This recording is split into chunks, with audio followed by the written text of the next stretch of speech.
For my book on friendship, I interviewed people ranging in age from 12 to 85 about friendship. And they told me so many fantastic stories, so many warm feelings about friendship. And they also talked about friendship challenges today. There are 3 friendship challenges that came up over and over again in the interviews. They talked about busyness, racing around, just not having time to get together with friends. They talked about mobility and new ways to communicate. We're racing around like crazy, working, running, taking care of families. We're busy.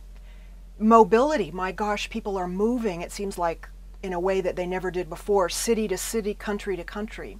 And then the third, new ways to communicate. All the new ways to communicate, whether it's texting on cell phones or whether it's Facebook, create challenges of their own. Now, the interesting thing about these 3 challenges is the fact that the third challenge, the new ways to communicate, actually addresses some of the needs created by the first 2 challenges. When we're really busy, we can go online, log onto Facebook, and we can see what our friends are doing, even if it's at a weird time of night that they might be asleep.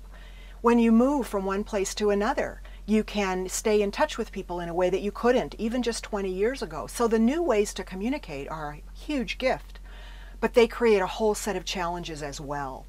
People who use Facebook a lot, Twitter a lot, email a lot, read blogs a lot, tell me that there's a couple of challenges that they experience as they use these means of communication. The first challenge is feeling like a voyeur, and sometimes they feel like they're addicted to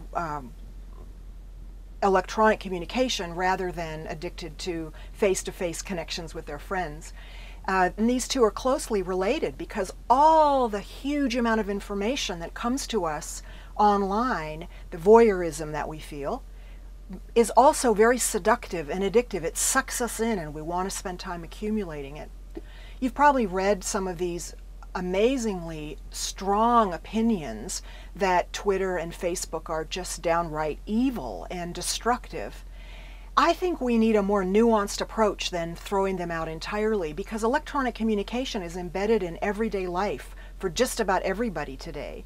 The challenge, I think, is to think about what does it look like to love someone in face-to-face relationships for sure, but also to love someone maybe who's not nearby or whose schedule means that face-to-face communications aren't easy to set up. What does it mean to show love and act in love to people today?